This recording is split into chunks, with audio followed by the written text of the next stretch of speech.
outrageous.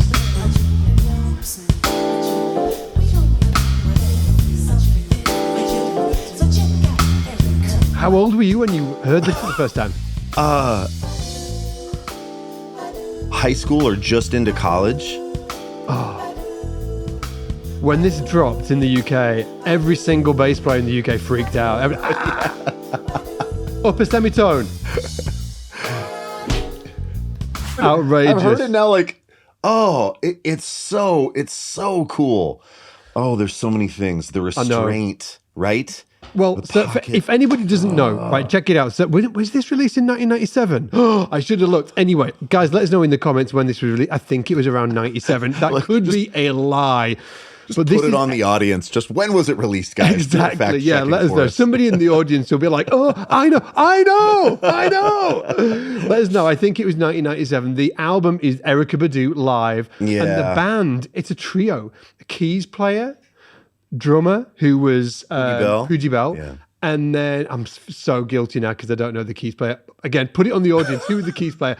And then the bass player was the one and only Hubert Eaves The fourth. And in my opinion, this is maybe the greatest rhythm section album on the planet, for me at least, because it really shows how to use space within a rhythm section. It's outrageous the way that he plays that. And like, please, if you haven't heard this album, go check it out. It is on YouTube. We will put a link in the description so you can check it out. Okay, go listen to the album because it is an absolute masterclass of rhythm section, space, and the way that the trio use it is like it's life-changing for a bass player. It is life-changing. And in this video, we're going to be jumping into that bass line, which is So What? But it wasn't actually originally played by Erykah Badu or Hubert Eaves in this case. The original bass line was actually played by Paul Chambers on the Miles Davis album, Kinda Blue, which, if you do not know, is the best-selling jazz album of all time. Yeah. And Paul Chambers played, obviously, the melody and the bass line, because the bass line, check it out, it's a bass line and the melody. Or actually, I think that Paul Chambers plays it more up here. But he's playing it obviously on an upright. Should we show the guys the actual line, the original, and then we'll get into breaking it down. And more importantly, why it's kind of like a gateway drug into an incredibly important scale on the bass that was hard for me to kind of learn and get the sound in my mind, and this song was kind of like the gateway to learning the sound of this scale. Absolutely right. Yep. Yeah. Same Check out the too. original. Yeah, check out the original.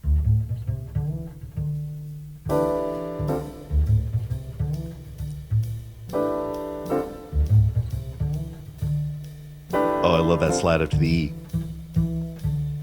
It's great. The phrasing is really amazing, actually. Yeah.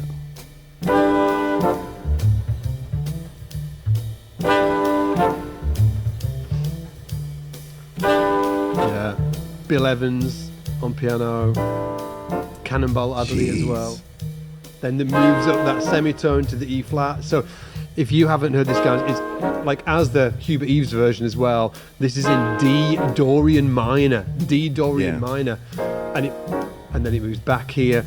And the vibe is it does like 2 rounds in D minor, then moves up a semitone to E flat, and then back down. So it's super, super simple. This is built off the Dorian scale, the Dorian minor scale. And it is a scale that it took me ages to be comfortable with it. Like I just couldn't hear the sound because it was weird. And this was weird. Like the gateway into it. And it's just a minor scale. I'd play a normal minor, right? So root 2, flat 3, 4, 5, flat 6, and flat 7. It sounds like this.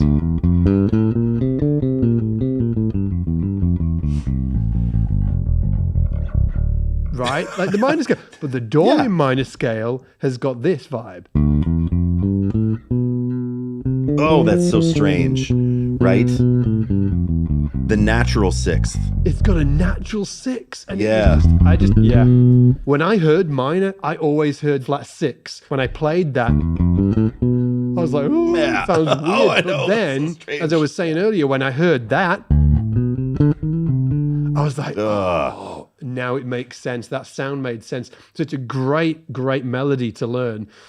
Because it gives you the ability to kind of like learn a really cool melody, a really cool bass line as well, and also learn that scale as well. So how did you, Ian, finger this bass line? And then we'll show you guys how to play it. So bad.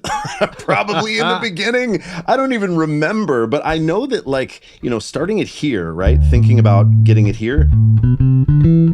We were doing that thing of playing the G, right? Playing the G string, and it sounds so electric bassy. Right? Yeah. But Paul Chambers slides up to that E, which is such it's a way cooler vibe. I mean, you know, bright active bass, maybe I'll tame the treble. Right? Then well, he's probably sliding up on the G string of he's got an upright, right? Yes. So he's probably sliding up. And then Hubert,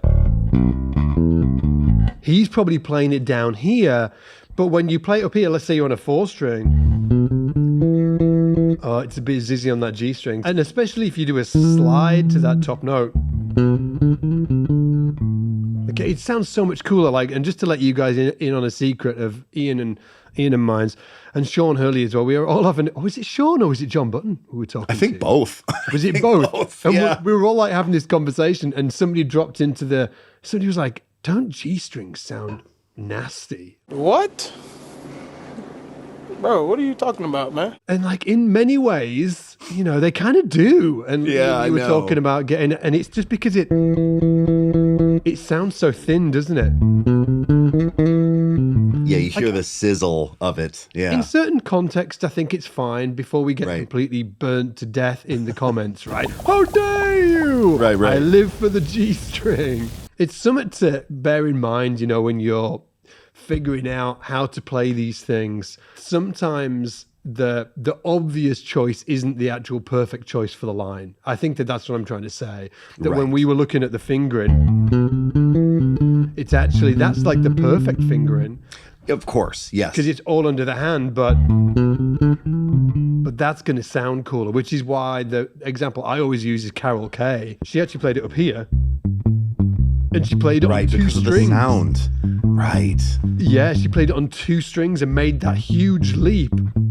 You know, she didn't like the sound of that G string on the on the track. So yeah, wildly interesting. And hey, just putting out there, we've actually put a PDF together for you guys. So if you want that, all you need to do is click the link down in the description below. You can download the PDF. We've got the fingerings on there for you to check out and all of that good stuff. And also remember, there's like a slow down feature here on YouTube as well. So you can use that slow down feature if you want to see any intricate little bits that you might have, or we might have brushed over, you know, in this lesson. So now, by the way, if you're into this kind of stuff, if you're into jazz and you want to explore it some more, my program is open for enrollment right now, and I would love for you to check it out. It's called the Jazz Accelerator. It's a 15-week, maybe a 16-week program where you basically, I'm your teacher for like 15 to 16 weeks. So if you can put up with me for 15 to 16 weeks, please check it out.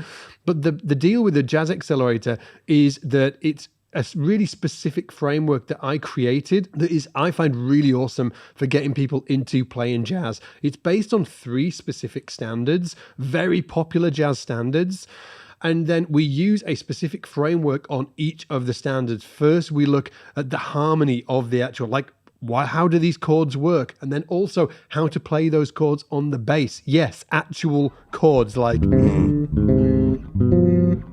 you know, like learning to play the chords, because to really get into a piece, you need to know how to play the chords and hear the chords as well. Then we look at stuff like walking bass lines and melody interpretation. So we learn the melody of all of the jazz standards. We then get into improvising over each of the jazz standards, like chord tones, scales, approach notes, chromaticism, and everything in between. So again, if you do want to check it out, this is the last time it will be. We actually opened it once for enrollment this year, and that was the last time, but we got so much feedback, so we only opened it for enrollment for 7 days, and there was a ton of you were like, 7 days, give me a freaking break, I need to, you know, I need more time to enroll. So we've opened it for 2 extra weeks. Depending on when you see this video, there might only be a few days left to enroll. So again, check the link in the description. It'll take you over to that program so you can check out the full thing, and then that is it. We are actually closing that program down completely, and you will not be able to, like, usually we open these once a year to enroll, but we're not going to be opening this one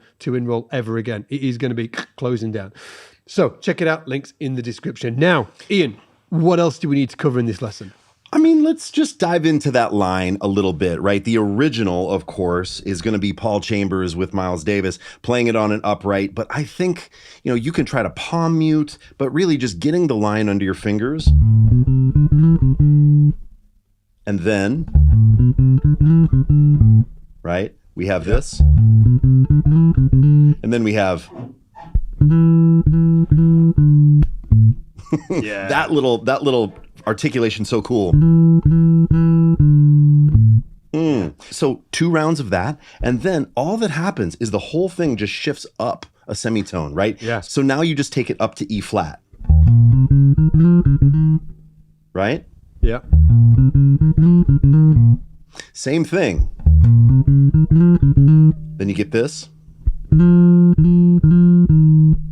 then we go back to D. And so if you're thinking, oh, that's cool, but I would like to play that like Hubert Eaves on a 5. Scott, can you take us through the articulation of how Hubert plays that on the 5 string?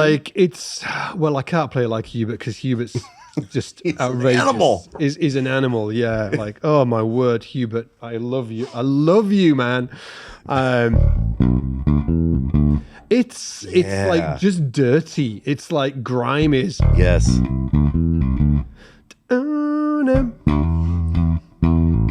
Ooh, and that shake at the E, right? Like when I listen to that, he's kind of like, he's got this kind of stuff like, oh, Mr. Soft. Oh, Mr. Soft. It's got that kind of like elastic feel to it. The only thing for me is whether you're going to play that.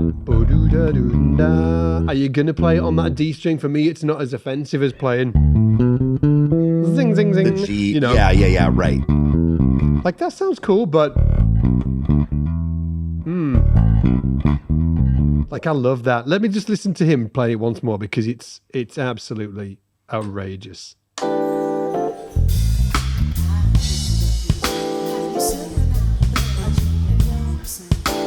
Ugh.